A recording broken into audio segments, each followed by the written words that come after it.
It was around when I was 13 or 14, and you kind of find yourself trying to pick and choose your friends. And also at the same time, you're not really worried about what you want to accomplish at that time, but what people you want to hang out with. I wanted to fit in. Wasn't a popular kid in school, and it made me forget about all that. Like, oh yeah, everybody else is doing it, so I'm gonna do it. Friends were doing it. I just wanted to jump right in and have fun. I did drugs because it seemed like it was fun. It was the cool thing to do. The cool thing to do was to get high, go to parties. Growing up, you struggling. Couldn't deal with life. So I didn't have to deal with life. I wouldn't listen to anyone. I was stubborn. Like as a rebellious thing. This is what the rebel kids were doing. I just wanted to see what it was like. I started experimenting with it. Experimenting with friends. First tried it because I was bored. I was always up to try something new. When I was growing up, we had this program, it was just say no, just say no. People are just saying no, but they're not saying why. It's like telling a person no and then they go do it. Sparked my interest on drugs. I knew that they were bad, and I always heard about this addiction, but I didn't know what it meant. That's probably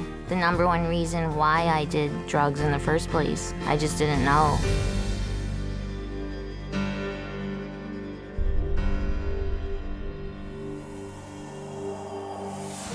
Drugs are everywhere. They're in magazines, movies, TV shows, billboards. They're all over the place. In the movies they make it look cool, but in real life it's not cool. It's a serious problem. And a lot of times they try to glamorize drugs. Like make drug dealers or getting high look cool. But that's only in the movies. In real life, it's a whole different story. All drugs, whether we're talking about alcohol, marijuana, LSD, these are all essentially poisons. It would depend on the amount that you take. I mean, a lesser amount might just speed you up, make you feel really active. Stronger amount or a stronger dosage would act as a sedative, make you slow, sluggish, tired. And even more amounts, it would kill you. You'd have an overdose. Every drug works in these stages. It's only really the amount needed to make the effect that's the difference from drug to drug. A person who's taking drugs, whether for physical pain or just to try and block off any sensations they don't want to feel, those sensations are actually just being pushed away and getting worse and worse. You're going to be totally numb and just not be able to feel anything. When you take drugs, the drug goes through your bloodstream, and later on in your life, that drug can, come back up and into a flashback when you use the drug. You could have taken LSD one day and like a year down the road, it could come back into effect and you can start hallucinating again. And it's not just LSD, it's every drug. So you can get hit with the effects of a drug even a long time after you stop taking them. Drugs definitely affect the mind. Everything you see around you is different than what's really going on. You can't hear correctly, see correctly. All of your senses are totally thrown off. Your perception is definitely distorted. It makes it dangerous for you and others because you don't know what's going on. You can't handle things, the way they're supposed to be handled. Drugs affect your memory so much. It doesn't matter if you're taking them for a long time or just a short period of time. I know, when I first got, just tried studying and stuff more, I really couldn't concentrate, I couldn't pay attention. I went from, a straight A student to, a B- student, C student. Then I quit going to school, and I would get really frustrated. It's like your brain won't function. You can't think straight. Everything is messed up. I never got anything done. I would start on something and I wouldn't finish it. It just didn't happen. It was just unbearable. I couldn't deal with life at all. I couldn't get a job because I was just out of it completely. My decisions were based off of, what this drug is telling me to do rather than, what I want to do. I got them from friends in school. 2 friends. A friend of mine. My older brother's friends. Bunch of girlfriends. Boyfriend. Ex-boyfriend. Older guy. My dad. My cousin. My brother. My older sister. Older kids. My buddy just said, you can do it every once in a while, it'll be no problem. Told us it was going to be the best thing we've ever done. You can do it once, you'll be fine. It's not gonna hurt you, really. It's just a little pick-me-up. You can't get addicted to it. They said it's not something that you're going to be taking every day. It's just something that you can take when you want to have fun. Oh, this is going to be a fun time. It's a fun drug to be on. Makes it easier to talk to girls. And they said it'll bring you up. It's gonna make you feel different. You're gonna like it, you're gonna feel good. It's all in your face that's the thing to do. All it is taking a drug dealer's word for it. When you're trying to get someone hooked, you'll say whatever you can to get a customer. You're lying, for them to believe you so you can make money. I would tell people it's fun, makes you energetic, makes you more likable. It's something, you know, people want to be around. I tell them whatever they wanted to hear in order to pick that first one up. You know, when I was 12 years old, I didn't say, hey, I want to be 24 in rehab. I never said that to myself. You know, but that's what became true, you know, and I never thought about it when I was 13 years old. I started smoking pot. I was that kid that started out with marijuana and played around with certain party drugs, whatnot, and I told myself specifically that I would never do certain things, cocaine, heroin, and it only took a short time for me to finally accept it and be like, okay, I'll try that. I had no idea where it would lead me, to almost dying, to stealing, lying, cheating, ruining relationships. It didn't matter. I didn't get into sports. I didn't get into the clubs. I didn't even go to prom. Left me with living on the streets without a family, you know, and is that what I set out to be? No, you know what I mean? I was just set out to have a good time at college parties. The drugs robbed me of all the pleasure of life. The drugs took away my family. The drugs took away my girlfriend, my friends. I looked back on 5-6 years of my life and saw that all I had done is absolutely just ruined incredible opportunities that I had to have success and hurt all the people around me. It's not just something that's going to affect tomorrow, it's going to affect forever. You don't have to find out everything for yourself. You don't have to find out what a car accident experience is like. Do yourself a favor. Don't fall into the same footsteps as so many other people have. And realize that you could be the guy living under the bridge shooting heroin. You might think you won't get like that. None of us ever did, and we wound up in those same shoes. What I would tell people is just, I would give them my story. I would tell them my exact story. I would tell them my story. A story like mine. The insanity of my story. Ultimately, it comes down to their own decision making. You have to get the facts. Check the statistics. Find out for yourself. Find out for yourself. Find out the actual truth of what these are and what they're going to do to your life. I would just say to anybody, you know, if you're going to do something, you know, if you're really going to do something, go educate yourself on it beforehand. I think there's a lot of truth in that.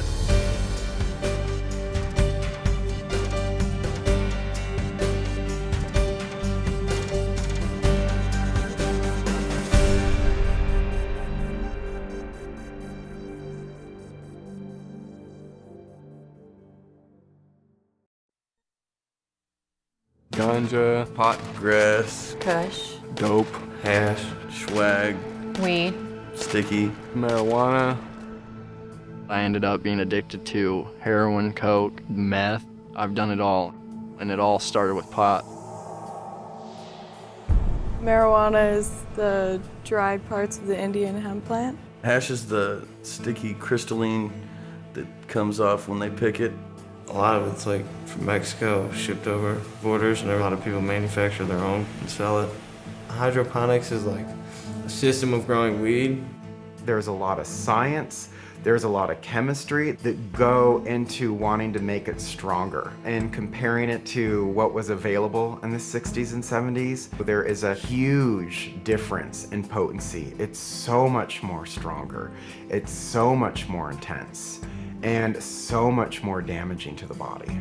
The main mind-altering drug ingredient in marijuana is THC. THC is what gets you high. This drug is a hallucinogen, distorts your reality. It can be green, brown, or gray. It's compressed most of the time, like into brick forms that are, you know, real compressed. And they bag it into pounds and ounces, quarter ounces. So weed is either smoked or baked. You can smoke it from a bong, a pipe, you can roll it up as a joint. Some people, they'll dissolve the marijuana in butter and they'll make pop brownies, pop cookies, whatever food they want to ingest it with. I was wrestling, I was in football, went to school, got A's. You know, I was a good kid. I had this dream. I was going to make sure that I had an education. I was a B student. And then I went from that to a C, D. I pushed aside my studies, I pushed aside any sports to do the drug. I didn't want to go to school. I missed school all the time. I didn't graduate because of it. Everything kind of slipped away. I lost the glimpse of hope I had. I was probably 13, 14, something like that. I started smoking weed when I was 14, I think. 17, can't forget that day. I saw pot everywhere when I first started doing it. It made it okay for me. I was with a friend. She's like, it's an herb, it's grown, it's safe, it's natural, and there's no problem with it. I knew other people did it. It seemed harmless at the time to me. Take a puff and pass to your buddy sitting next to you. No one ever did, passed it up. Everyone always took a hit. It started off as something very casual and fun, and then within a few weeks it was something that became an everyday habit. And then it just turned into sort of like escapism, just to get away from everything. I smoked weed so I didn't have to deal with life. It was kind of taking place of life. There's a common misconception that weed is not addictive. I never thought I was addicted to marijuana. I thought it was just something that was part of my lifestyle. I thought it helped me relax. I'd become so accustomed to being stoned every night. When I wasn't doing it, it was out of the norm. Once you smoke it, you really don't feel like you can do anything without it. You just feel so high. You just want to be high for everything you do. And there was nothing that I wanted to do with my day other than smoke weed. It was so weird. That was my driven purpose. I always had this idea in my mind that I can live life and smoke weed at the same time, but I never could. I'd want to get high every day. I'd want to get high when I woke up in the mornings. My mind was so set on having it that it preoccupied so much of my thinking that became all that I did. That was all I thought about. If I ran out of weed, I'd be pretty mad. Irritable and annoyed with everything. I was tired, I was nervous, I was anxious. I couldn't sleep without it. I'd be up for days when I tried to stop. It's an emotional roller coaster. It's very hard on you. I'd feel depressed by not having done anything better with my life, but I would still use the drug to hide from the problem. I was actually prom king. The drug dogs came to school, and I'd had some joint roaches in the ashtray of my truck. And they found him. I got kicked out of school for it. I dropped out of school, I had no job, I had no money to pay rent. It unconsciously separated me from my family, and I was always concerned with when I was gonna go out and party, and it just, the priority list of friends or family just slipped underneath. I stopped trying, and when that started, it just led to a different lifestyle. If I needed to get a job interview that included a drug test, I wouldn't take that job because I couldn't stop using it. I had a BMW, and I loved that car. I loved it. I was so high, and I just floored it, just went all out in it, and I took a curve and I lost it. Flipped the car over, and my first reaction, I had a quarter pound of weed in there, and my first reaction was grab the bag full of my weed. One of my friends was smoking pot, him and a buddy. He was going 80, went off the road and hit a tree, killed my other buddy. I wound up in prison. I served 3 years, 11 months, and 19 days. I've been locked up since I started smoking about 12 or 14 times. Went to jail and been facing charges ever since. Got a felony on my record. It ruins your chances to get a good job. It ruins your chances to get anywhere. Once you have a record, that's it. So it's not fun at all. People say marijuana is a gateway drug. You can argue that all you want, if it is or it isn't. The fact of the matter is, when you smoke pot, the people that you hang out with are going to have other drugs around you. Eventually, you're going to run into it. As much as I hate the word gateway drug, I'm the prime example of it, and I know lots of other people who followed the same path. I basically realized that my gateway to those drugs was the fact that I couldn't stop smoking weed on a daily basis, because eventually you build a tolerance and then you stop getting high. So you still crave a high. So you go out and look for other drugs. Which of course were even harder drugs. So that's how I tried coke, and I'll go over to another friend's house and people would show up with mushrooms. Hey, you want to buy mushrooms? After that, I started doing cocaine and Oxycontin. Do some heroin. Introduced to coke, Xanax, ecstasy, all that stuff. I wouldn't have touched any of that stuff because I wouldn't even know what being high was. So once you get high, it just changes everything. Maybe nothing horrible is gonna happen to you those first 10 times you do it, but before you know it, it's gonna be a huge component of your life. And personally, I wish I would have just avoided it. I know people who've grown up and never smoked weed and are perfectly fine. They're socially accepted. They have great lives. It's all a big hype, you know what I mean? They just tell you that, oh yeah, you know, you just get high or whatever, everything will go away. That's BS. The problems that you had before you got high are still gonna be there when you're done being high. You're gonna ruin relationships. You're gonna get yourself in trouble with the law. You're gonna screw your finances up.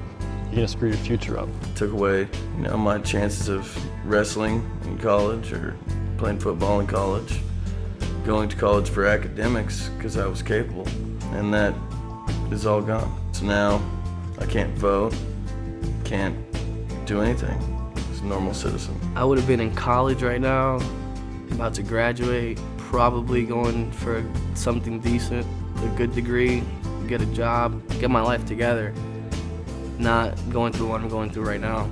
It wasn't something that was harmless. Smoking pot ended up taking my life away and leading me onto another life that I never wanted.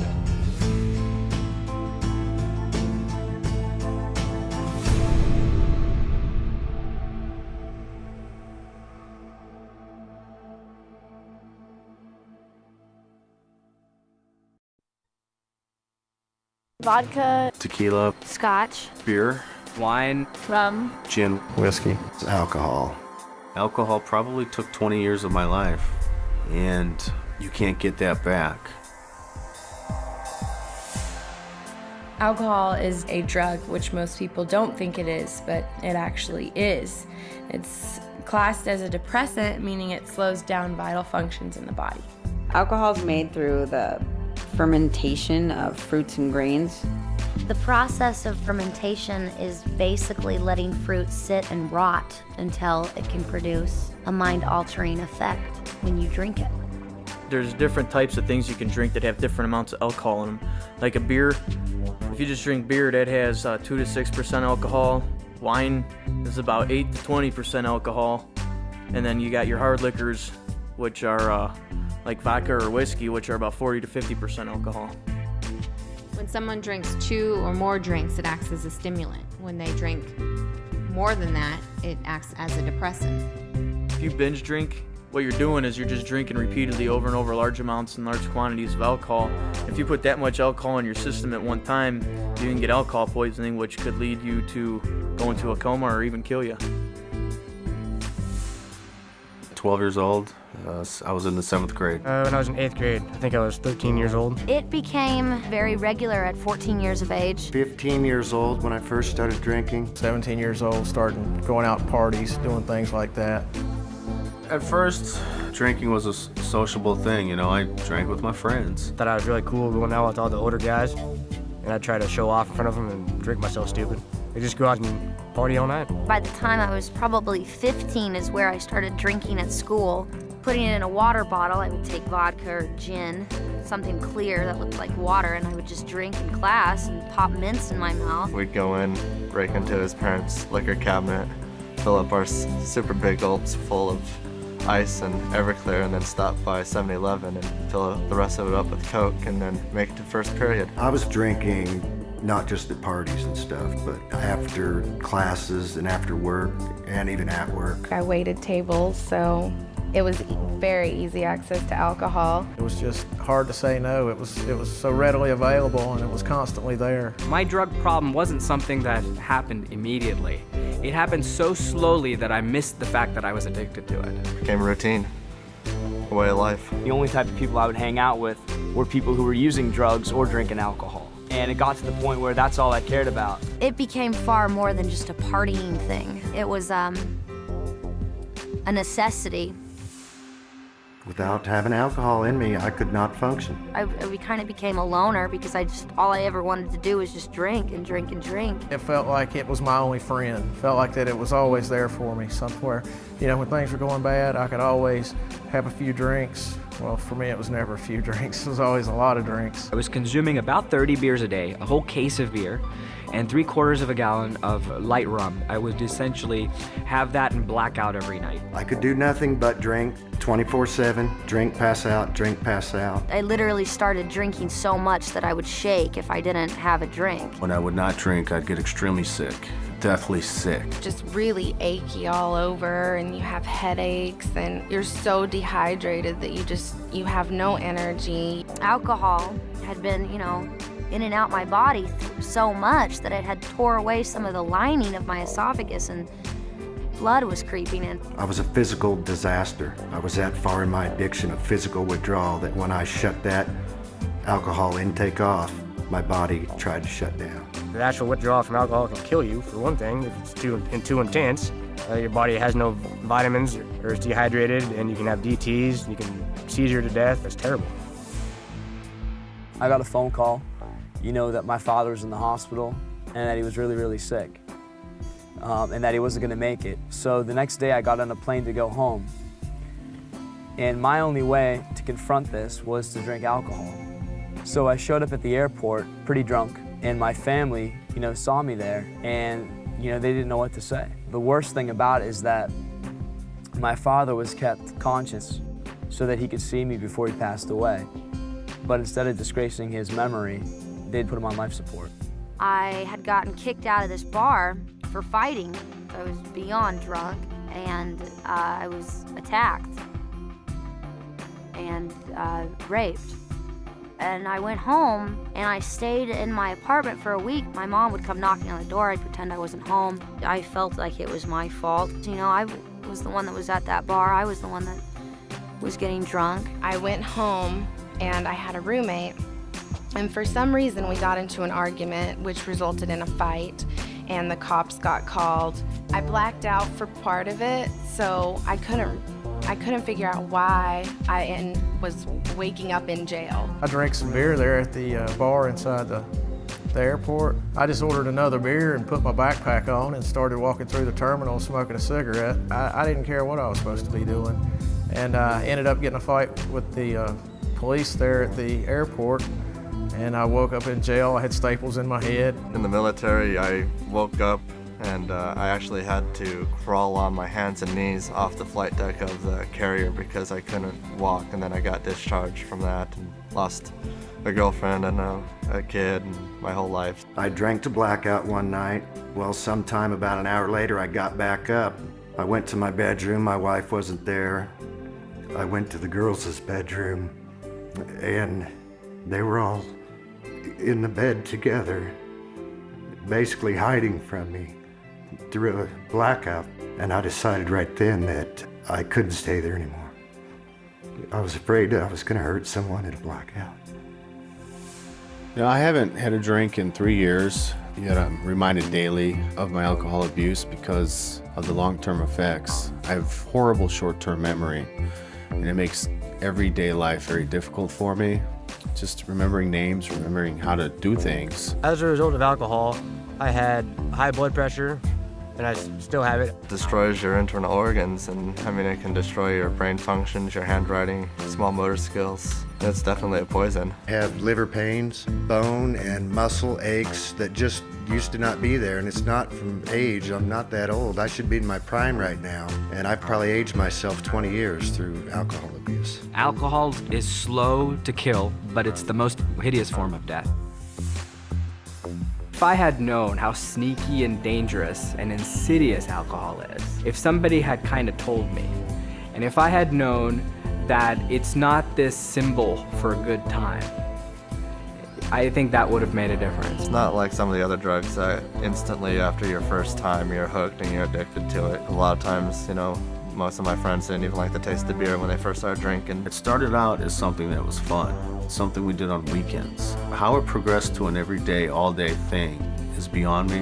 I have no answer to that. I do not understand how that happened, but it did. It's nothing but misery. The last 12, 13 years of my life, I've spent probably over $500,000, and over 4 or 5 years of that has been institutionalized, whether it be in a alcohol treatment rehab facility or, incarcerated. Alcohol's just as bad, if not worse, than heroin or barbiturates or anything else. I don't know, if 60% of people go out to drink and get drunk, chances are that they're gonna lead to something else and they're gonna end up on a downward spiral. I may not be very old, but I have definitely seen some hellish things from alcohol. To be honest, I didn't think someone could get to the point that I was at my age. I thought that took years and years, but no, downward spiral. It might seem fun at the beginning, but after you get stuck in that lifestyle for years, you realize how not fun it is. terrifying.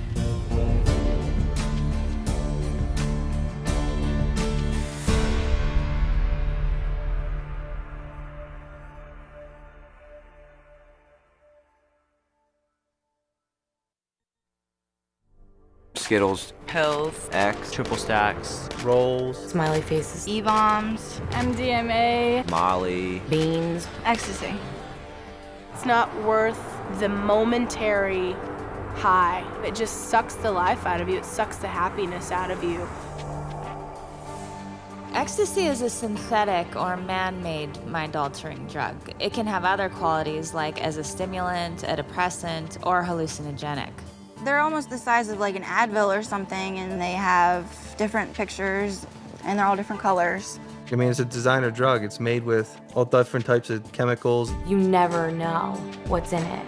The facts are is that it's not just in nightclubs or raves anymore. It's in our own homes. Kids are taking it, and teenagers are taking it. Adults are taking it for fun. They think it's a recreational drug, and it's not. It's much more serious than that. Well, it started out as parties. It started out like, me and my boyfriend would go to a party. 90 to 100% of the people were on ecstasy when I was at parties. I mean, there's so many different varieties of it out there, whether it's cut with methamphetamine like heroin, some's cut with more dope than others. So when I took ecstasy, where I was hallucinating so heavily, it was because the batch had acid in it or LSD in it. It was a speed-based ecstasy pill. And I was so wired up, I had foam coming out of the side of my mouth. There's just so many things that play a factor in it. It's pretty unknown. I've been to raves and seen countless people taken away in ambulances. Just, you never know what you're gonna get in that pill. It was a summer out of 8th grade. I was about 16 the first time I took ecstasy. I was 18, I just got out of high school and was moving into my first college apartment. As a freshman in college, that would have been 19 years old. I went to celebrate my 21st birthday with a bunch of friends, and I went to this club, and one of my friends pulled me aside in the bathroom and said, hey, I mean, you feel really good right now. I have something that'll make you feel even better. They'd be like, okay, if you take this ecstasy right now, you're gonna feel so great. You're gonna feel like you're on top of the world. Just try it, come on. And I was pretty worried. Was this really addictive? What would it do to you? And he just said, oh, no, it's like this really big thing. It's really, really big on the nightclub scene.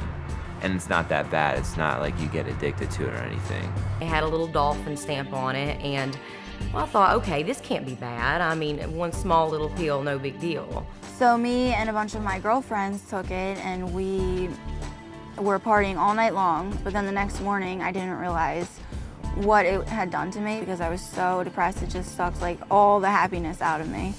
The next day I woke up and I just felt so bad. The first thing I thought was, you know what, like, I can't wait to take more X because I just don't want to feel like this. And, you know, for the next few days after I took it, I felt like crap. The next time you take it, it's like you have to take 4 to 5 pills. But when you come down, all you want is to go back up again because you just hit that depression. And next thing you know, you're like taking 9 to 10 pills, not even getting close to that first time. Just stuck in your head, what, I'm such a loser, I'm this, I'm that, you know what I mean? And I'll never do this drug again, and then half an hour to an hour later, you're doing it again because it's the only thing that makes you feel better. And so it pretty much was like a revolving door, just like trying to get happy, then getting sad, then happy, then sad, and just kept getting worse and worse. So you're almost scared to come down from it because you don't know what's gonna happen when you come down. Because you're so depressed, you feel so bad, your body feels so terrible. You can't sleep, you can't eat, you're like extremely hot and sweating. It was being up and down every day. My emotions were so dysfunctional, they didn't make any sense to me. I didn't know what was going on with my body. I felt like a different person. I felt, you know, I wasn't okay with myself. I felt like a different guy when I was on it. It just really warps the brain, and I think it changes a person's personality.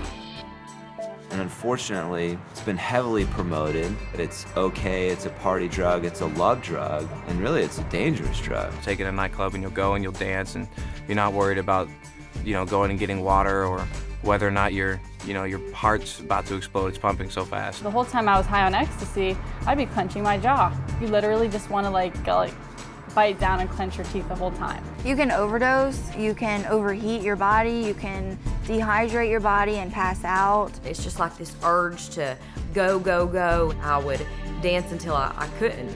until I'd blacked out. I actually have witnessed more than once somebody dying from the first time of taking ecstasy. It made me somebody who I wasn't. I mean, I was fulfilling my addiction, whether it's through running prostitution rings, gambling rings, selling drugs to kids. I drove on ecstasy a couple times. I had no idea what was really going on. I know I would see a stop sign or a stoplight and I'd be like, wow, that's really, really red. I didn't make the connection, well, it's a red light. I think I should stop my car now. Driving under the influence of ecstasy, I didn't make those connections at all. We were probably 16 or 17, and I was the only one who was on ecstasy, and everybody else was drinking. So the police came and saw us, and everybody was acting drunk and silly, and they took me and put me into jail for the night and held me there. At the time, I thought it was hilarious because I didn't care about anything. I was on ecstasy, but then the next morning, I'm like, oh my God, I'm in jail right now. I got caught with ecstasy on me, got thrown in jail in a really run-down area of South Carolina. And I was on ecstasy and I was extremely depressed in jail around these really big guys threatening to basically beat me up. We went out to a club one night and I had taken, 2 or 3 rolls, and I got in the club and I started pouring the sweat. I ended up passing out and they had to throw me into a cold shower. I was passed out, but the people who worked in the club dragged me out of the nightclub because they don't want you to die in their club. So they'll drag you out to the sidewalk and leave you there until the ambulance comes in and takes you away. I blacked out for God knows how long and woke up in a tub of ice with my friends around me, the fear in their faces of not knowing if I was alive or not. And the craziest part about it is, in a situation like that, because drugs are involved, you don't know whether to call an ambulance or what to do because you have the fear of getting in trouble for it too. Basically, I could have died because they didn't know what to do. Ecstasy, that's such a new and designer drug over the last decade or so. They really don't even still know the long-term effects of it themselves because it depends on what type you're using. It causes brain damage, and when you have brain damage, that can cause effects on various things such as coordination, certain dexterities, communication. I had, for a long time, jaw pain. I've had teeth problems for a long time after I took them. When I see a doctor and stuff, they tell me my worst repercussions are down the road. You know what I mean, with the drug abuse I did. They didn't tell me that I was going to become very addicted to this. I was going to become extremely depressed. I was going to develop a, $200 or $300 habit a week on this stuff. That I'd have to go to rehabs. That I was going to be arrested 3 times. That I was going to be thrown in jail 2 times. That I was going to have to total 3 cars. Nobody really ever told me about that stuff, the first time I took ecstasy. It seems like it's a lot of fun, and you think that everybody else is doing it, or they look like they're having a great time, but in reality, it's evil. I mean, it'll take control of you and run your life for you. If I knew what I knew now, and I could go back, I never would have touched a drug. I mean, like I said, when I went into it, I didn't think it was going to do any damage. It seemed like a normal thing for me, to take ecstasy. That a lot of people took ecstasy and they ended up doing fine, but that's not the case. Nothing bad may happen. Cool, that's fine. Take these next 3 weeks. How are you gonna feel? What about your job, your school, your body's health, your family's, emotions towards you? You take those 2 facts, there's no choice. It's like jumping out of a plane and just having a set of silverware as a parachute. It's not a decision. It's true. It really is. Because even if you don't get hurt from the drug the first time you take it and you enjoy it, there's a downside to that too, because then you enjoy it, then you want to do it again. And once you do it again, it's the start of your own destruction.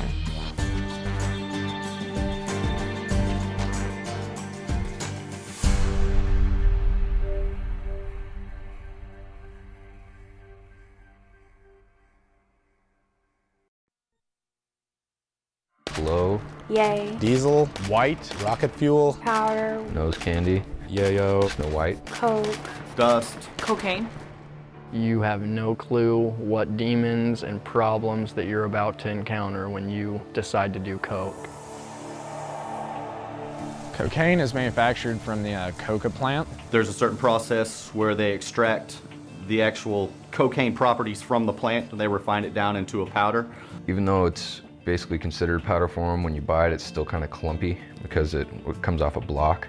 Cocaines can be cut with glass, it can be cut with Drano, just to get the users to get that first burn in their nose, so the rest of the night they're numb, they don't feel what they're sniffing.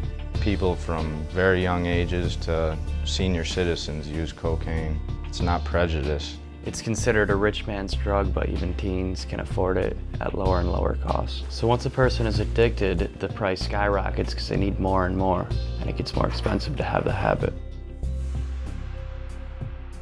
There's a lot of different ways to do this drug. I just snorted it. Mostly for me, I smoked and snorted it. You can smoke it, you can shoot it. It can be injected into the bloodstream through IV needles. I was 14 when I first tried coke. The first time I did cocaine was when I was 16 years old. I was 18 years old, just going to like house parties and hanging out with friends. I was with a bunch of friends. They were all doing ecstasy and coke and smoking pot, drinking. I was at a high school party where there was some older guys there and they had cocaine. And of course the older people, they're the cool people and they were going to the parties and they were doing the drugs. I was in such a crowd of like intelligent people and people with lots of money. Cocaine came into the picture and it was just one big kind of a party drug.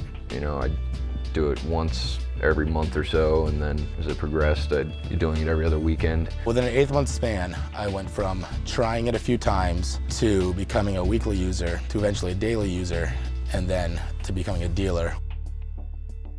Once you start taking that stuff, like I said, you feel like a rock star, you feel invincible, you feel just, nothing can touch you. You can make conversations, you're happy, but that's only for about a half hour. The night I first took it, I wanted more that entire night. With coke, it's like instant. Because it only lasts for 15, 20 minutes and then you gotta have another line. And then I need some more because I'd start coming down. So you're just constantly chasing this high that you'll never achieve. I was leaving work every half an hour to go buy more. I was working like 14, 16 hours a day. I started using more and more cocaine to keep working, to make more money. You spend all your money on it, one way or another. It was so expensive that I'd only do enough until I ran out and I couldn't afford to buy more. That's when I realized I had absolutely no control over myself and the cocaine was pretty much controlling me. You do more so you can feel normal, and you don't feel normal ever on the drug. I couldn't complete anything I started, couldn't have a conversation with anybody, I couldn't look anybody in the face. Your body craves more and more, but when you're at that point, the more you take,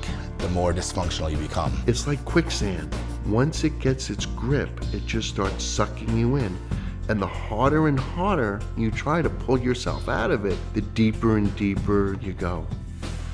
I'd wake up in the morning, if I didn't have it, the first thing I'd think of was a 9mm in my head. Thought I needed it to get up, I thought I needed it to go to sleep or anything like that. The couple days after you do cocaine, your muscles ache, your sinuses are real bad, your nose starts bleeding. My nose hurt so bad from doing it that I couldn't sleep without having lines set out for me so that when I would wake up throughout the night, I could do some just to numb the pain. I would go through extreme hot and cold flashes, very severe night sweats. Like I can't sleep, feeling disgusting. The chills, the shaking. I was doing so much cocaine that I was actually hallucinating. And depending on the time, actually sit there and talk to myself because I was going crazy.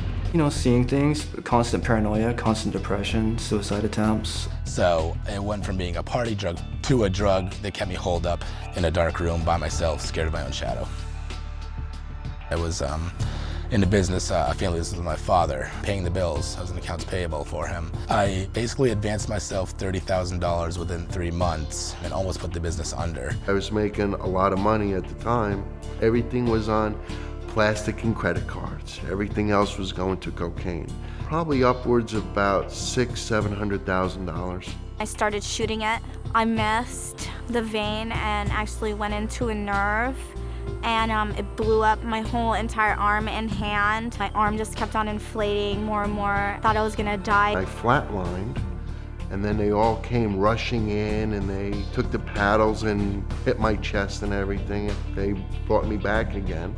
After I'm out of the hospital, there I am, doing it again. When I got to a party and a guy walked in, I didn't know the guy. I beat him, put him in the hospital. You know, beat him until he was unconscious. You know, just because I didn't know who he was. Yeah, I was paranoid. There was a kid that had just gotten out of prison, and he knew I was hard up for money, and he wanted me to go rob these people. We all went in there in masks with guns. We taped them and tied them up and took everything they had. A good friend of mine, I went through middle school, high school with him. He tried to rip somebody off at a high school party, and they shot him in the stomach with a .40 caliber, and he's dead now, 20 years old. I can't feel that happiness that I remember feeling before I did drugs. My memory is nowhere near what it used to be. I have a hard time remembering certain names, certain faces, certain places. I actually had like numbness in my leg for a year because I was shot in my leg. My foot's still damaged from that. Damage to my arms and my veins and stuff. When I blow my nose, I still have blood and other tissues coming out. And I actually gave myself an ulcer that ruptured. Heart attacks, strokes, tears in your heart, nothing good. You know, everybody always talks when they're young, oh, I'll try anything, I want to try something new, I do it, but it's just not worth it. I wish I had never done it that first time. A social acceptance wasn't worth it. The girl wasn't worth it. The pain and agony to my family wasn't worth it. If you think you control it, you can't. It can't be controlled. It will take a hold of you quicker than you ever thought possible. I'm 34 years old now. I feel that my 20s were, completely unproductive and a waste. I don't know anyone who has just done cocaine one time and had it not affect their life in a negative way. It might seem fun right now, and you might be thinking you're having a good time, but there's no such thing as an old drug addict. You're gonna kill yourself. You're choosing death over life, and that's the reality of the decision you're making.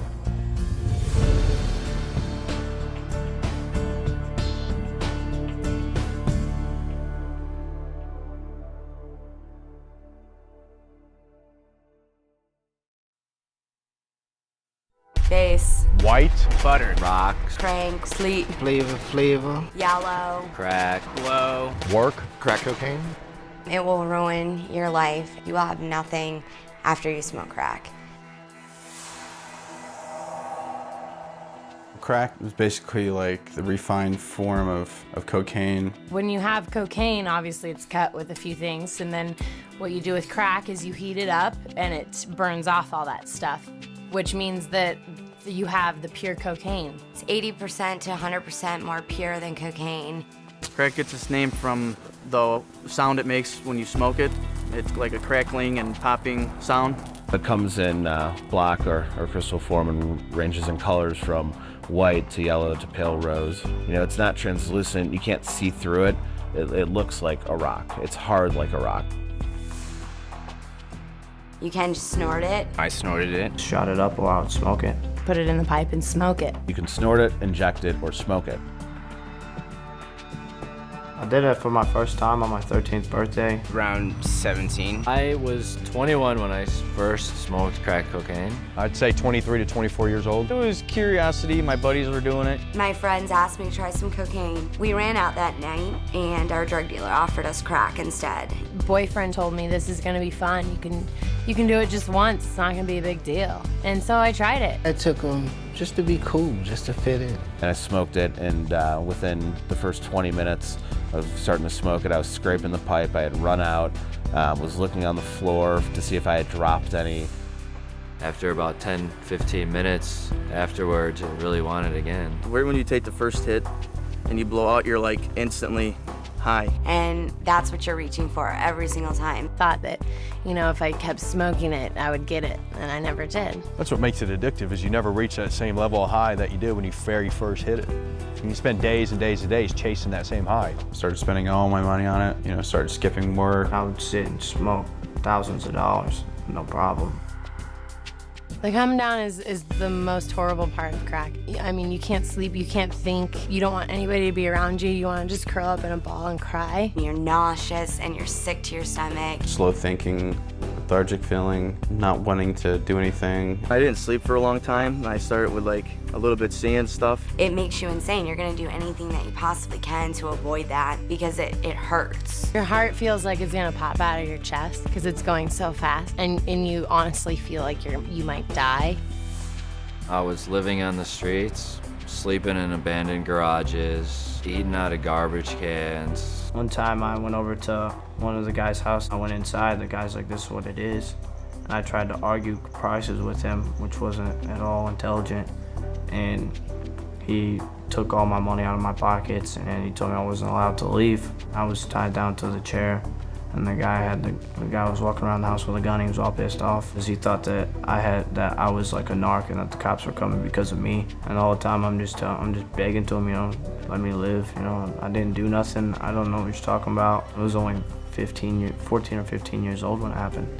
I went from being a very successful business person, had my own apartment living in New York City, to I wake up one day, I'm 30 years old, I'm living with my parents again, and I'm actually stealing my mom's purse to get money for crack. I went from being in this upper middle class family, wonderful home, to going from crack house to crack house. It's where you go and do drugs, smoke crack nonstop. Usually there's somebody at the door that asks you what you want. You would have to either give him money or give him drugs for just letting you in the door. You would walk into the crack house, it would be extremely dirty. Dishes piled up all over the place. Like I said, cockroaches on the ground crawling all over. You walk around the house, it doesn't matter if there's babies there, it doesn't matter if there's young children, you know, there's crack pipes all over, there's you know, the paraphernalia that goes along with using it. People that have been there for 2-3 days just all strung out in the corner. A guy came in to buy some crack and he had a bunch of money. They sold him some fake crack. So he came back in the house and pretty much like 7 guys just jumped him and took his money and beat him up pretty bad. You know, there's blood everywhere and, you know, they laugh about it because it's funny to them, you know. They got money and they got to keep their drugs. I've seen females sell their children. I've seen mothers not even care about their children, just for some crack. The girls, you know, they just sell their bodies for these drugs. I mean, $10, $20 at a time. I went out and I found some guy, had sex with him, got money, went to the crack house, smoked crack all night. That's all I did was I met guys and had sex with them for crack. I didn't want to be called a crackhead, but that's what I became. Nobody wants to talk to you because of what you're doing. You know, the ones that love you cry when they talk to you. My mom couldn't sleep ever. You know, she lost her job. My dad had 2 heart attacks from stress, from, you know, trying to find me in the streets. So many things were affected with my family because of my drug use. I lost who I was over the 6 years. It was like I turned into someone that I never thought I would be. My focus isn't as sharp as it used to be. You'll still have your mood swings. You'll still have anxiety. I still can't breathe right. I mean, walking up a hill or walking up the steps, I can't breathe. It hurts. Think you're gonna get this like great sensation and you only get it once. You're gonna be fighting to get it for the rest of your life.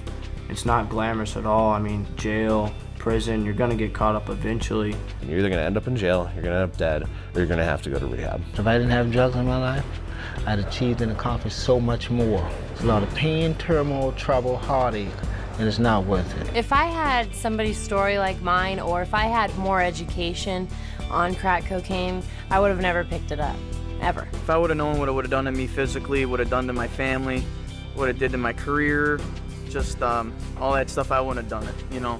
It was something that I tried and regretted. It's a hard decision to make for yourself, but it's a decision that judges the rest of your life. You know, somebody says, oh, let's try this at a party, we're just gonna have fun tonight. You know, it's a weekend thing. But it's not like that, you know? It's not just a weekend thing, and it starts off so simple and turns into a nightmare.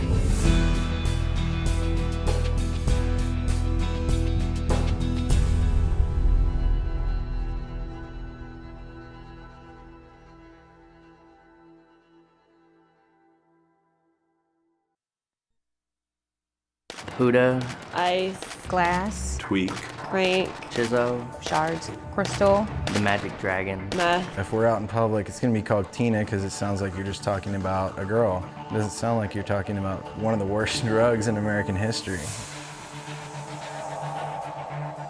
Crystal meth is actually the more pure form of methamphetamine.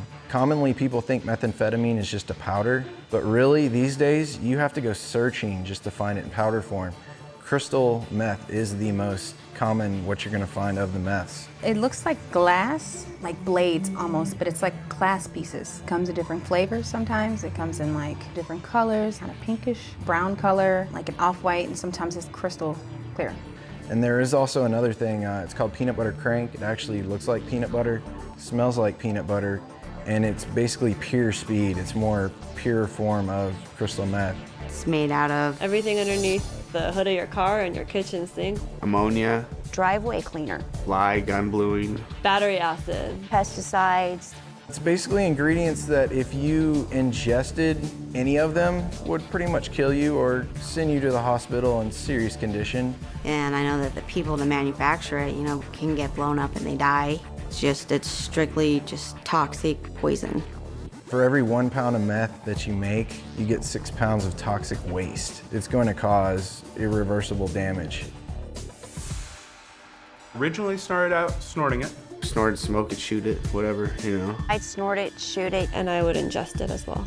I tried it every way that you could do it. And I just kept gradually going up and, trying to get that better high until I was, slamming it multiple times in the day. I was 13 when I first started doing it. Started about the age of 16. First time I did it, I was 17. I was at my brother's house. He was sitting out there smoking it, and he offered it to me. Got into it because I wanted to impress a guy. It was utter curiosity, maybe boredom. I started off just having fun and hanging out. It was a social thing. My parents in my school sent me to a rehab because I got caught smoking weed at school. Just met some people there, and I started, hanging out with them when I got out, and they introduced me to it. One day they pulled out, a crystal meth pipe and were smoking it, and I had no idea what it was. I thought, okay, well, this can't be that bad, everyone else is doing it. I decided since I already smoked marijuana, maybe try this meth thing, so big mistake.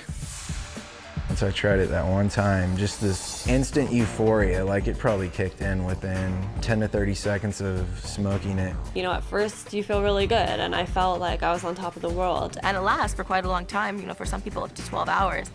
When you come down from it, it's like the complete opposite. And it started coming off of it the next morning. That's when I actually called the drug dealer and said, is this supposed to happen? He's like, yeah, but there's an easy remedy, you just do more. Or once you start and get going, there's no stopping it.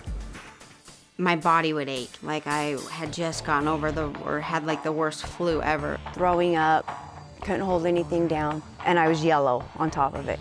Lethargic all the time, really hard on your body. I came out of the military, I was weighing 180, and within 6 months, I was down to 135. Went and saw a friend, and she's like, what have you been doing? You look like a stick. I had spots in my head about this big of hair, literally gone, like a baby's butt. I mean, you can tell when somebody's on meth, it definitely takes its toll on you physically. I started getting more psychotic. Like my boyfriend and his friend would be talking, and I would swear that they were talking in code. I would be hallucinating so bad where I'd see things in my room, see things that weren't there like bugs, or see things crawling on me, picking at my arm and trying to get these bugs out of my arm. I spent 6 hours not moving other than picking at my face in front of the mirror. By the end of the night, I had huge gashes all over my face, I'd have them on my arms, I'd have them on my legs. I was up for my 8th day with no sleep and no food, watching the walls move. I'd been up for 37 days on meth, and I was looking out my window in the backyard, and I was absolutely positive the police were there, and they were in the bushes, they were in the trees, they were waiting to bust me, they were waiting to bust all my friends. So picked up the phone, and I called 911, and I told the dispatcher that if you guys are gonna sit in my backyard and just watch me, why don't you come and arrest me? And all my friends at that point just left. The police came, they surrounded my house. Eventually they had to get me and tackle me and get me out of the house. Ended up taking me away. I'm thinking people were chasing after me. I actually went to a family member's house, and they ended up calling the cops on me because they didn't know what was wrong with me. Woke up in a padded room, and I spent a week in a mental hospital. And you just go crazy on it because you're tweaking. you're not thinking straight. Kind of gets your wheels turning real fast. You're just moving like 100 miles per hour, like in your head. Your thoughts, everything's just going boom, boom, boom, like really fast. You'll start projects without being able to finish them. Or you can't concentrate on any one thing. Just constant motion, and you're doing absolutely nothing. I had to calm myself down, panic attacks and stuff. I would just start getting real irritable, cranky, tired. You get depressed, feel worthless. I remember just wanting to lay in bed and sleep my life away. That was the only way I could function, is if I did just do a shot. Just needed that and wanted it and was going to do anything to get it at that point. Wouldn't have any problem going to your house, kicking your door in, robbing you for everything you had, just to get it.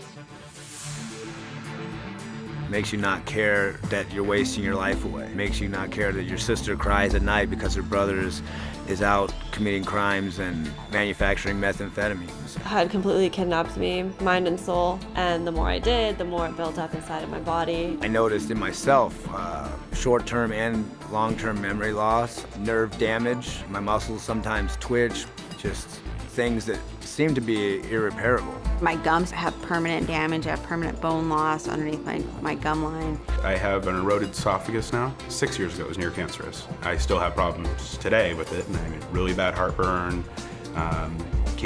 If I drink water, it can burn my throat. I got cut from here all the way down to below my bikini line, and they removed all my large intestines. It left me with 1 inch. I have tendinitis now. Well, I got hepatitis C from injecting drug use. You know, doing all that battery acid and muriatic acid and all that, it eats away not only at your teeth, but every bone, your eyes, it kills you. You are the company you keep. So if you're hanging out with people that do drugs, you're gonna do drugs. I don't care who you are, you're not going to be able to function better on drugs. Of course, I was always warned as a young kid, stay away from this, stay away from that.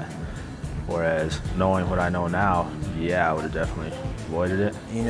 Nobody ever told me when I started it that, hey, this is an extremely deadly poison. If anybody had actually told me what it would really do to me, I would have walked right away from them and told them they're crazy. There's nothing cool about it. There's nothing fun about it. It's deceiving at first, but it'll just take you to a place of going nowhere. Becoming addicted for just one try or just one time, it's not worth it because that one time can kill you. A couple nights of fun could lead to a whole lifetime of destruction. Look at the pictures, they don't lie, like the mugshots, they don't lie. The people that are going to jail, it's not lying. I mean, it can be you. It's probably, in my opinion, the one drug that will make sure it happens.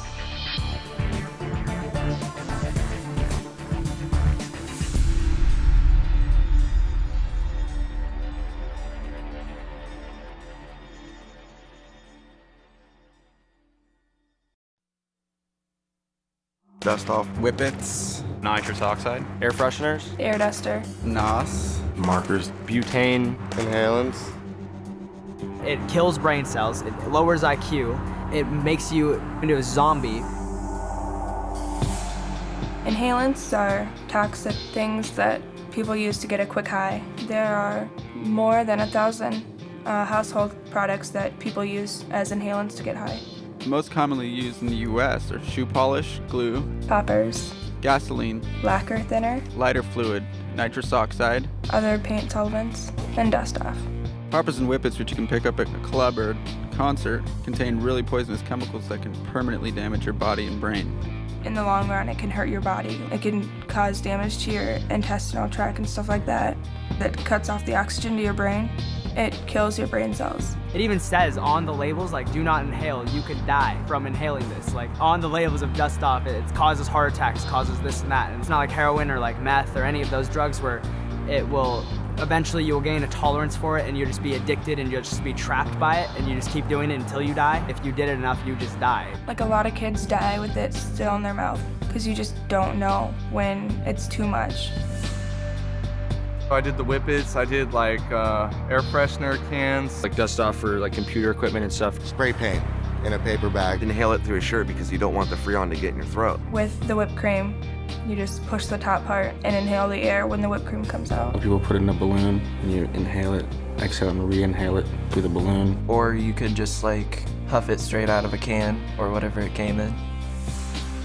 have to say I was probably 13. I think I was 14 or 15. I was 15. My friends and I were sitting behind a dollar store. I just showed up because I knew that was like a hangout spot. We would go there and drink or smoke marijuana.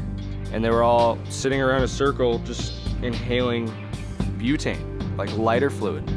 I was like, what are you guys doing? We're inhaling, it's kind of new. I don't know, it's cool. Someone just discovered it, I guess, through somebody else and then brought it up. Honestly, we had nothing else to do. I went to a rave with one of my friends. There was a guy sitting in his car with a tank. He just pretty much asked me if I wanted some, so I said sure. He filled up a balloon and gave it to me. He called it devil in a can. He said it'll blow your mind. And it did. It was bad.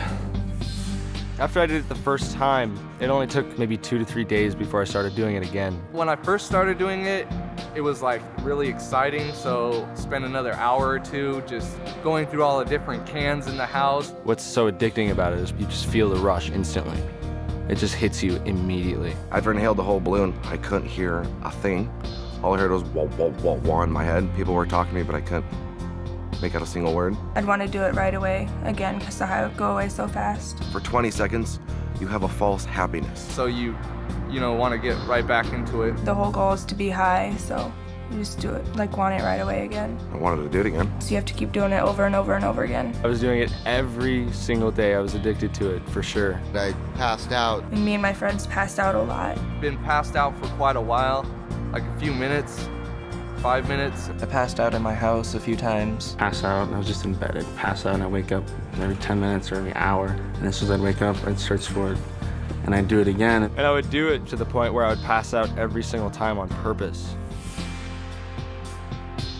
When you pass out, you wake up and you don't remember what happened. You have like no sense of thought, so you tripping over things and always ending up hurt somehow, falling, shortness of breath, like it would make my chest hurt after a while. When you're coming down off of it, you get a foamy mouth and everything tastes weird. I'd get sick when I came down off a high.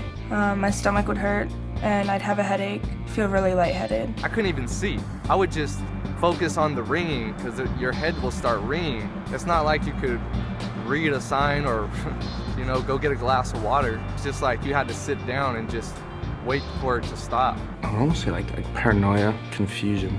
And depending how much you do, you get really nauseous. I just felt completely dead.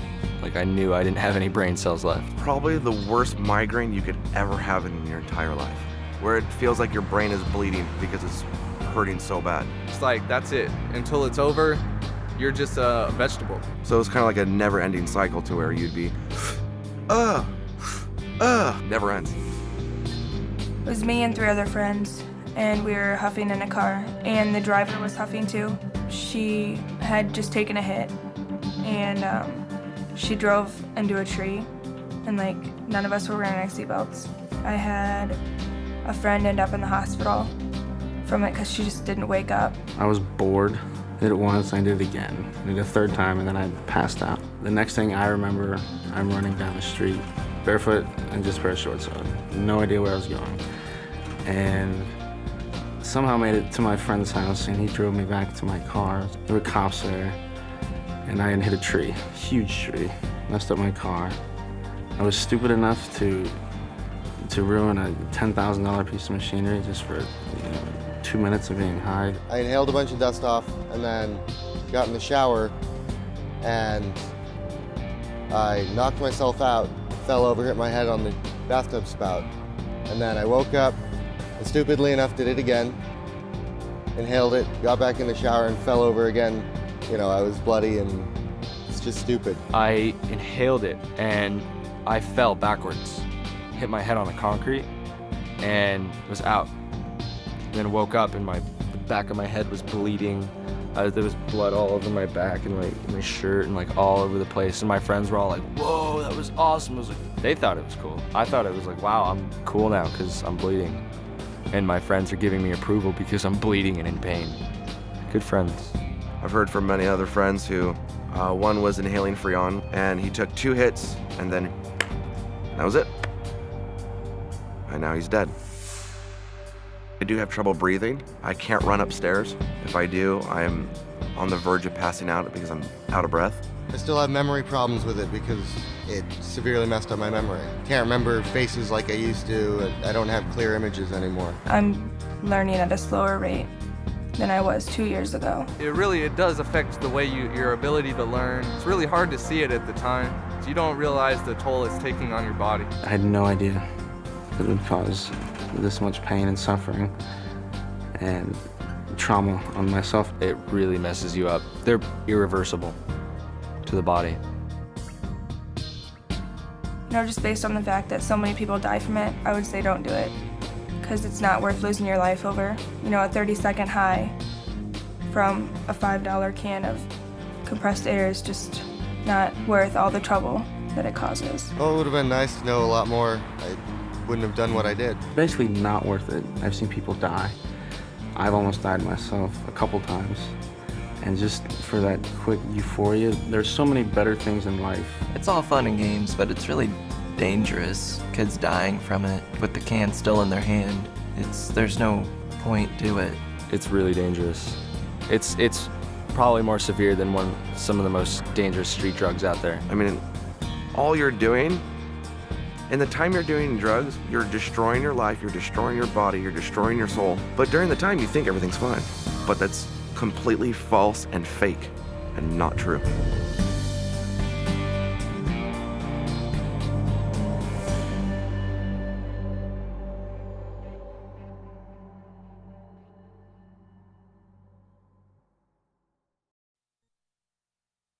Smack, dope, H, big H, horse, Helda, Boy, girl, black, Tar, diesel, Shiva, dog food, junk, heroin.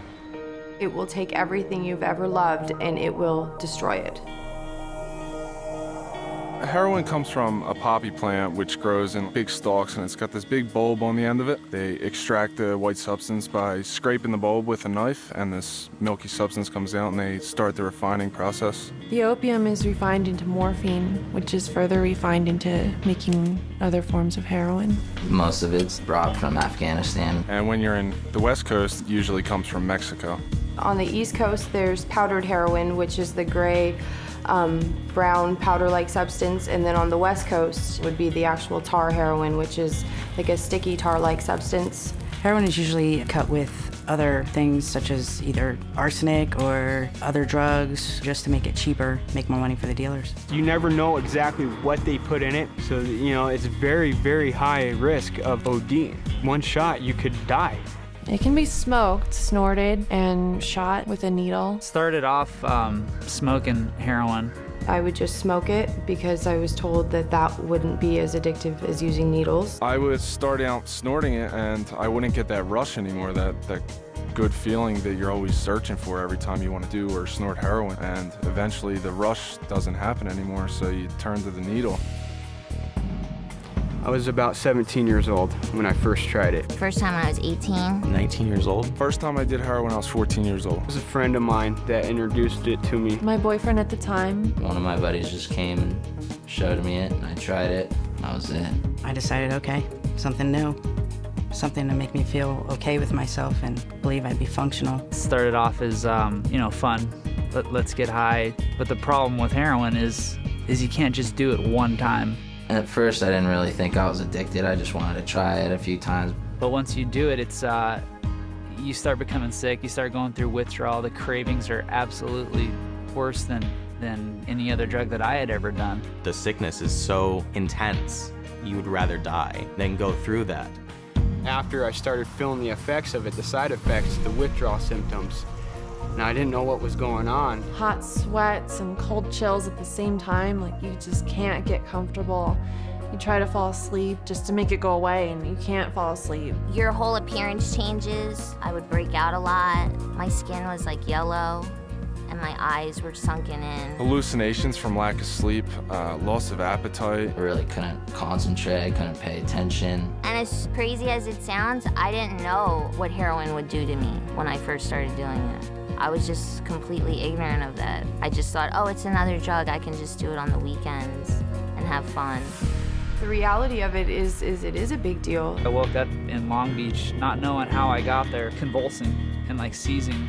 And, it had like a skyrocketing temperature of 107, just about dead out the door. I wound up on the street, homeless, know where to go. My family didn't know where I was.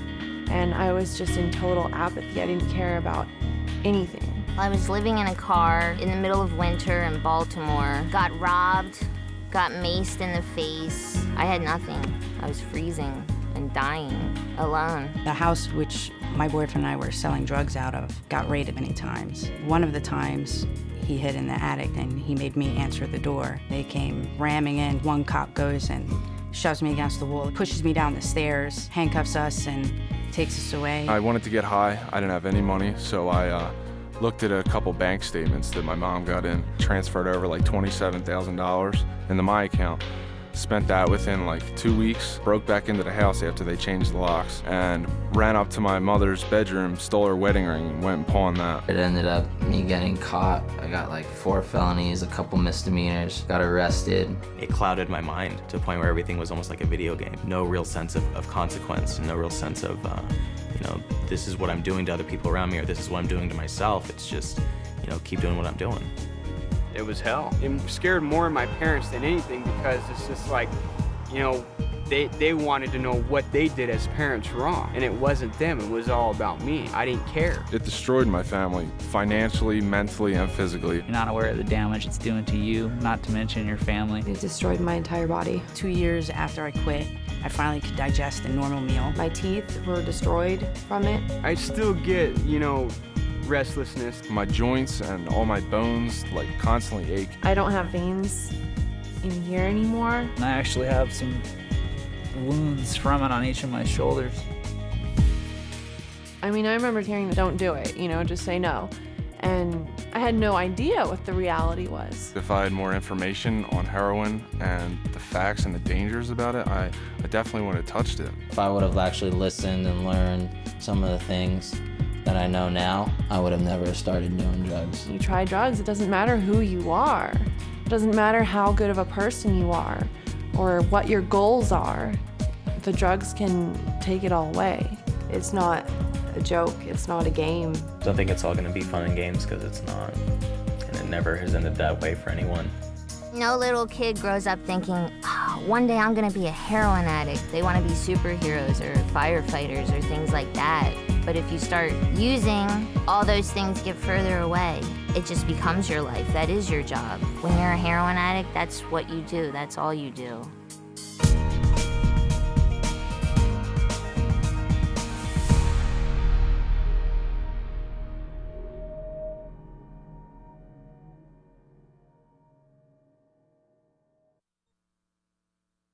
Blotter, microdots, acid, gel tabs, drops, doses, clinical 25, tabs, LSD.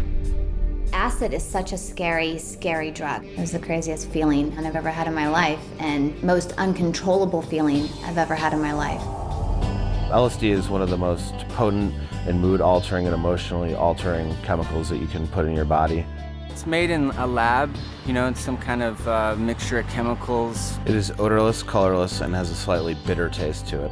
It's packaged in different ways. Like you can buy, just a single piece of paper, one hit. You can buy a sheet. You can buy a book, which is multiple sheets of LSD. I've seen it come in, gel tabs and liquid. Just the tiniest little bit of it. Can last for 15 hours, 20 hours, sometimes days on end, depending on how much you take of it. It's so dangerous and so potent, and just sends you off into just a completely different reality. There's a few ways. It's basically a liquid, so you can drop it on anything. It's normally taken orally on the tongue. You can use an eyedropper, put it in your eyes. You can put it on paper. You can put it in sugar cubes. I always took it in tabs and like strips. Rip off a little piece of paper and it'll have some kind of pattern on it, and usually like a brand. Little pieces of paper that then you would put on your tongue, and it just sort of dissolves and it ingests into your body that way. Probably around the age of 12 is the first time I took acid. I was 13 when I first did it. About 14 years old. 15, I'd say. Took it first when I was 16. I was 18. Took it at a rock concert in the middle of about 25,000 people. A girl I had gone to school with, she said, hey, look, I have this LSD. Let's skip school and go to a laser light show. One of my friends was like, look, I got this, we have some acid. Guys that I know take it, and it makes you laugh, and it's just another thing to do. So that was it. And they gave us a little piece of paper and told us to put it on our tongue and to suck on it for a minute and then chew it up and swallow it, and that's what we did. And then about 45 minutes later, I thought I lost my mind. I mean, it really takes you out of everything that you know that's real and puts you in this very surrealistic world. I mean, your whole world is distorted to where you can't even tell that you're human anymore, really. I mean, you hallucinate, and you think you hear things, you think you see things, and you would see stuff moving, and especially when you're trying to drive or something, stuff going by real fast, see tracers and stuff like that. You know, trees waving, walls moving, stars just, you know, literally falling out of the sky, people following you, people talking to you. I remember I was in the mirror and I looked at my face, and my whole face was like green with like spots on it, like almost transparent. I kept popping in and out of reality. I didn't know where I was, what I was doing, and how to operate. You kill yourself, something might happen while you're taking it. You might not come back. You might be stuck on that trip.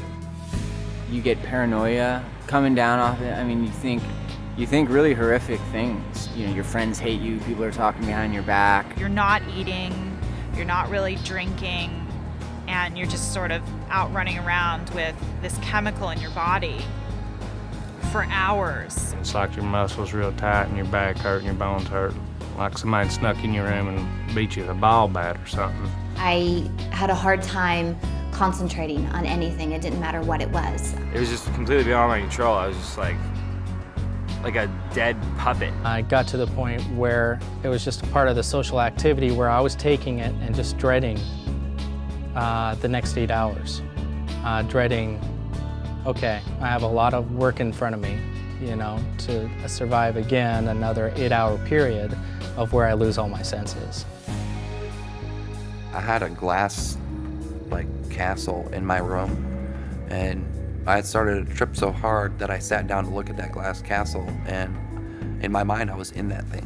I ended up in that castle, and I couldn't find my way out of it. We got acid from this guy who was visiting our college, and it was blotter, and basically what I wound up getting was not only LSD, but speed, because there was speed mixed into it, and there was a whole group of us that took that acid that got very sick. I just remember sitting there next to the toilet in a stall on the bathroom floor, just in tears, wondering when it was gonna stop, praying to make it just stop. I was in that much pain. I was at a concert, and I had bought a sugar cube with liquid acid on it from a guy in the bathroom there. And I had taken it, gone into the concert, I was having a good time. And then all of a sudden, it really kicked in. I got maybe 10, 15 feet, and I just sat down in the middle of the concourse area because I couldn't move. I mean, I was scared. And I sat down, and I didn't move for probably an hour and a half, 2 hours, because the whole world was just a blur around me. I was at a party one time, I think I was about 15 years old, and this guy had taken 2 hits of acid, and he never came back.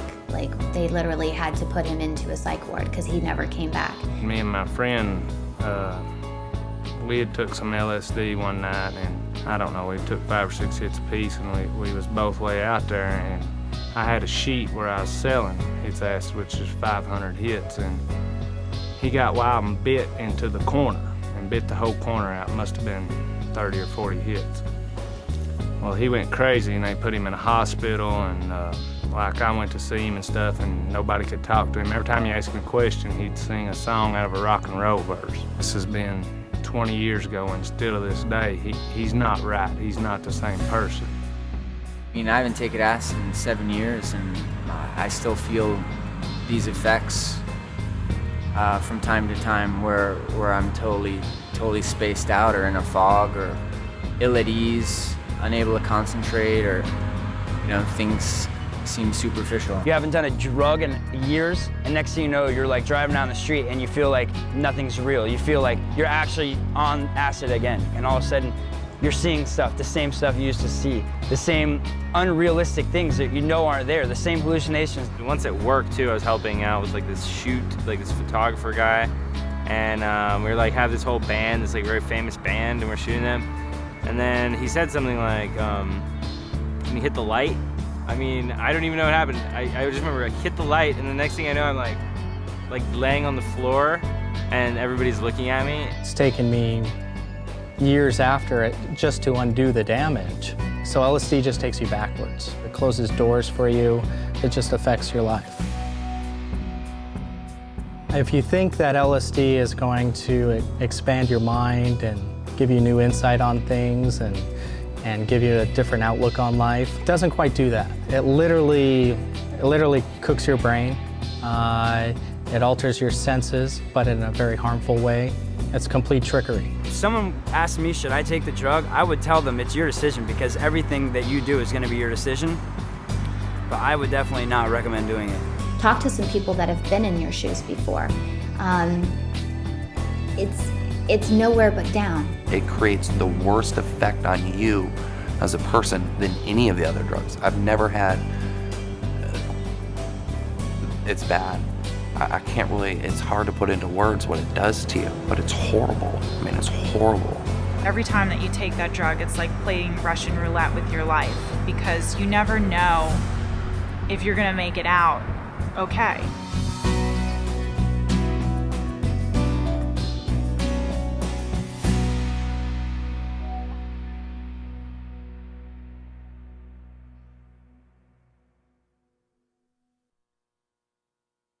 Zannies, ads, tussin, footballs, bars, roofies, robo-tripping, blueberries, Roaches. Peaches. farmies.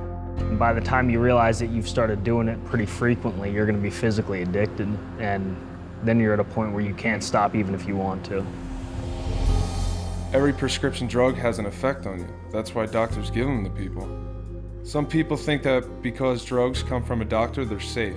But taking them for recreational use to get high can be just as dangerous and addictive as taking street drugs. A pill can have a totally different reaction on you than the person it was prescribed for. So a drug that's okay for somebody else could be dangerous for you. Because of potential for abuse and addiction, the DEA puts many prescription drugs in the same category as opium and cocaine. They're made obviously by pharmaceutical companies.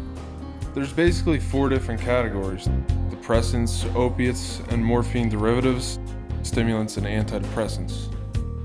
They come in capsules, tablets, and liquids.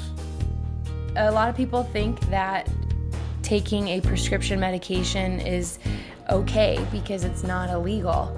But the truth is that taking a prescription drug or giving a prescription drug is a form of using drugs or drug dealing. The first time I ever took Xanax was with friends. They just had some and I was curious. I was curious and I had a friend that just told me about it and I wanted to try it and I tried it. It was in high school. I remember one of my friends had gotten a tooth pulled, I think it was, and got a prescription of them. He had an entire bottle and he was just telling me what it was and if I wanted to try it, and I just went for it. I was introduced to it by a friend of mine that actually was going to see a psychiatrist to get it. I was just hearing all of these good things, or these fun things. And it's like you're drunk and you don't have to drink. It's like, oh, they must be great. I'll try one. It's like, okay, well here, take these. You'll have a great night. You're gonna feel really good. And it's gonna be totally fine. My best friend in high school, she gave me one because her boyfriend used to take them. And she thought that they made her more comfortable around him and more secure about herself. And so she was like, hey, try one, I'd try anything that anybody had, just test out different prescriptions, and it just kept moving up. I wasn't picky about what kind I took, whether it was Klonopin or Xanax or Valium. So many of my friends were getting it prescribed from psychiatrists and they were going to 2 or 3 different ones a month, so we had a pretty steady flow of it. I started going to doctors and, telling them a lie about trying to get Xanaxes, telling them that I couldn't concentrate at school or I was just nervous or not comfortable around anybody. Then I would start getting prescriptions. Being that they're prescribed, it was easy to justify to myself that I was probably the kind of guy who needed this kind of thing and it was okay. At school, I didn't really remember the day, or it made the day go by really quickly. So I got them as often as I could, and I took them as often as I could. They tend to blur reality quite a bit, and the days sort of run into one another. Days turn into weeks, that turn into months, and you don't realize it just sort of slips away from you. Because I wasn't experiencing anything that I cared about in life. I didn't have any feelings. I didn't have any emotions. Kind of like lulled myself into a false sense of security, feeling like I was getting away with stuff, even though I'd still have to deal with it when I came down. You're constantly high, so you're not yourself. You're not the person that anyone in your life knew you as. You're some stranger to them, and you're mean. I would steal from my mom, I would steal from my brother, I would act out at family functions, I'd make a fool of myself, I would embarrass them, I would tell them things that I didn't mean, be very hateful. And it got to the point where my family kicked me out of the house and weren't willing to have me around when I was taking it because of how violent I would get. Within 24 hours, you're starting to come down and you crash off of it. Feeling like the worst case of the flu, can't move, can't think, just don't feel like yourself at all. Feel yourself starting to get depressed, being just less happy with everything around you. I was very depressed. My panic attacks and anxiety was at a very high point. I would be very emotional. I would start crying, angry. When you're in that position, when you're feeling really physically ill and you know that you can get rid of it, it can be gone in 20 minutes. It's just all too easy to reach over and grab some more. By the time somebody's been addicted for so long, they don't have enough strength left in them to actually try and do that, so it's just easier to stay high.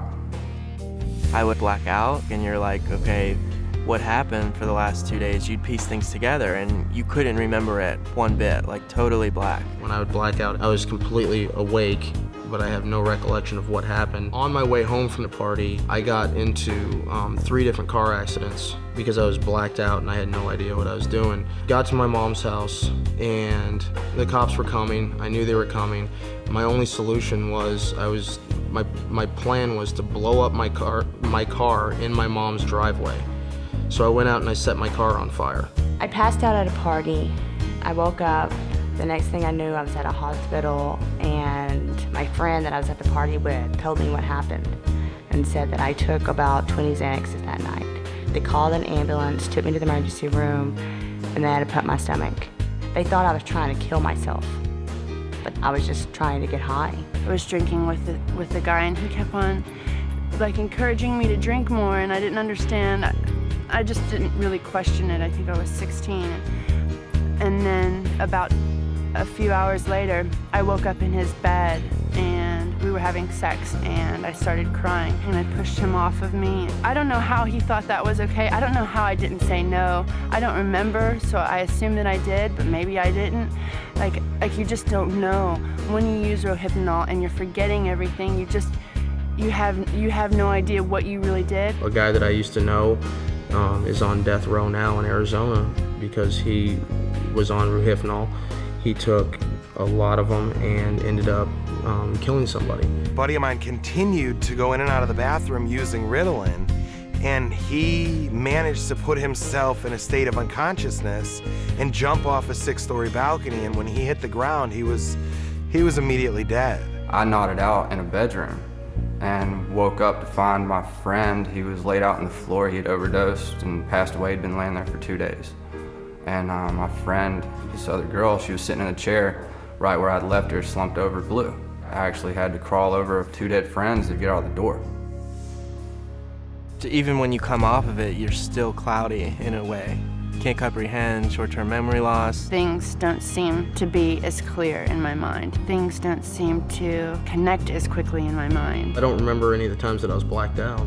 Everything that I know from when I was blacked out comes from third party, so there's definitely chunks of my life that I'm missing, and I don't know that I'll ever get them back. There's weeks of time that I have no idea, what was going on. The people who want you to buy these drugs don't care. They really don't care about what happens to you. They want the money, and that's really what it comes down to. Otherwise, they just wouldn't do it. They wouldn't make it sound so good. They wouldn't make it sound so interesting. They wouldn't make it sound like this thing that it's gonna be this one-time fun thing. If I knew what the side effects and the consequences, and if I knew that I was going to be the way I was, I mean, there would be no way that I would have ever taken Xanaxes because still to this day, I have a lot of regrets. The biggest danger of it is seriously the word of mouth. People talk about it and always talk good about it because they think it's okay, it's not going to hurt you. But it's just as hard on you as a cocaine would be. Eventually it gets to where it grabs hold of you and sucks you in. Just because it's readily available, or just because you can get it from your doctor, or just because your mom has it in the medicine cabinet or whatever, doesn't make it okay, and it doesn't mean that it's safe. I remember when I was little, you got TV saying just say no. I'm like, okay, just say no, whatever. But nobody ever says this is gonna kill you. This is gonna take your life away. This is gonna make your family hate you. It's gonna make your girlfriend hate you. It's gonna make life a living hell. I probably would have listened to him.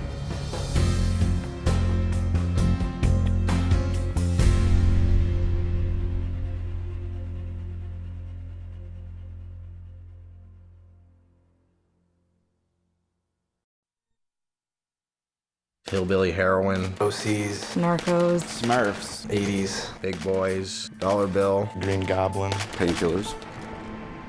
It makes your life a hell on earth eventually.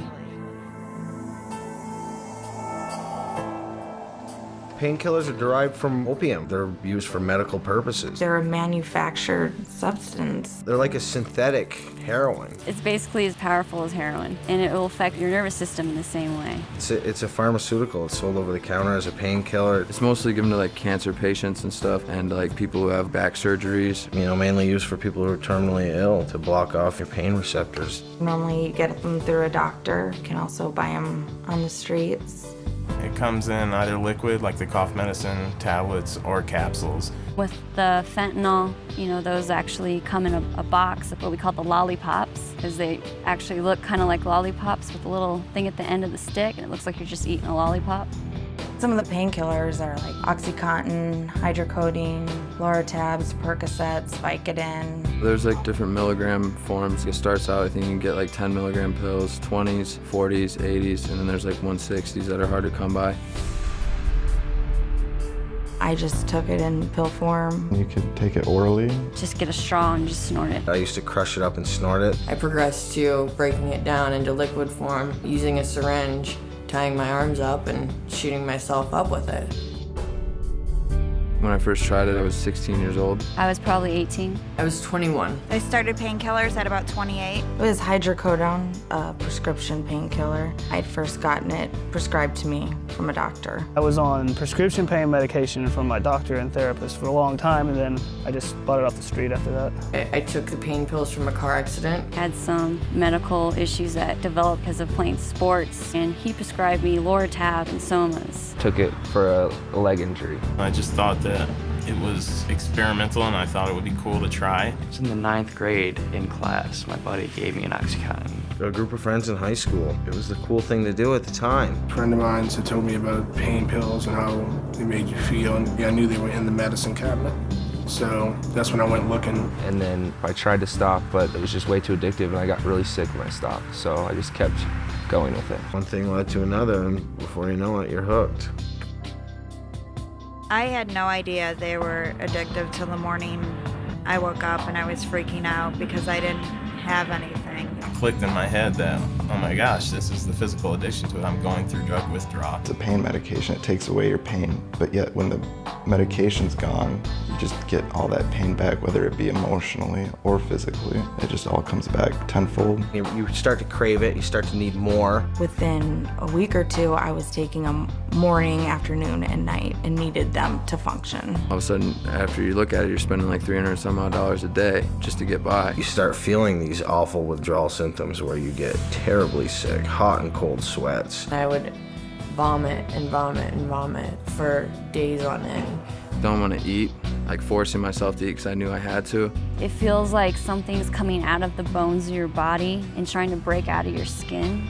Felt like someone was just like shoving knives into my bones. It's like the most horrible thing that you'd ever experience, just feeling like you just got beat up. In your mind, you're completely panicked. You're freaked out. You can't hold a train of thought at all. You can't function. I wasn't even looking for the high anymore. I was just looking to get that feeling gone, I felt like dying. All you're doing is taking it just so that you're not sick. You feel like you'll do anything to get it. 9 times out of 10 you will. I had a choice to walk out a door and leave my life and my house and my wife, or stay and try and make things work and quit drugs. And I walked out that door. I just packed up my things and I left my kids with my parents. I left my family. I didn't tell them where I was going. And I went and stayed with a friend in this rundown hotel full of drug dealers and prostitutes. I was kicked out of my house 3 separate times. I couldn't believe that it had happened to me. Like, for me to be homeless, sweaty, hungry, smelly. I was filling out fake prescriptions. You actually forged the doctor's signature. Next thing you know, a few months later, I was being arrested for fraud and forgery. At 20, I was in federal prison for 20 months. And federal prison is no place for anybody to be at 20 years old. I ran into the back of 2 cars. I pulled out of a parking lot, not looking, car hit me. And then I pulled into a parking lot in my apartment complex and just totally crashed into another car. I didn't even see it when I pulled into it. I wasn't worrying about like where I was gonna go the next day, where I was gonna sleep. It was just all about getting high, and that was where my focus was. So I didn't have to face reality, so I didn't have to like look around me and see needles and spoons and blood all over me from shooting up. My daughter seen me passed out on the floor and not being able to wake me up, thinking that I was dead. Woke up 3 days later, covered in my own feces and vomit, to my parents rushing me to the hospital. I OD'd. I just woke up on the floor with some huge man, I didn't even know who he was, standing on top of me, hitting me on the chest, telling me to breathe. I woke up in the hospital with a tube down my throat. I was handcuffed to the bed, and I'm thinking to myself, what am I doing here?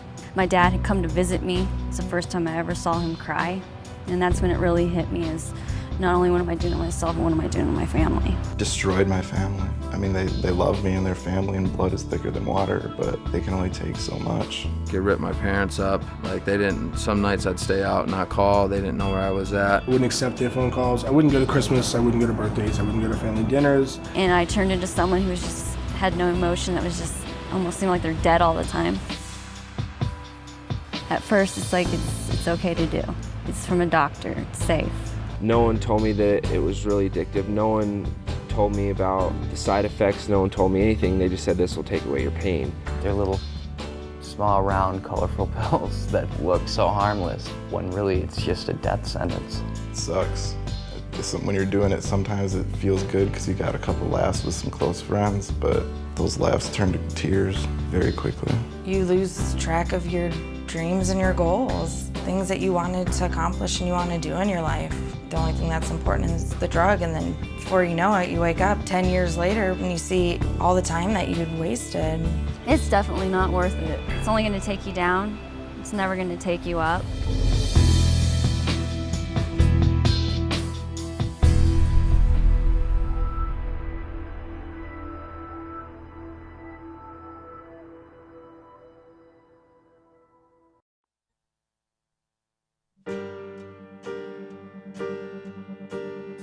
For some reason, the lifestyle fascinated me, and I guess because I thought it was going to be fun. You think it might be innocent, or just using it once, or just using it to have fun. It does look like all fun and party and happy times, but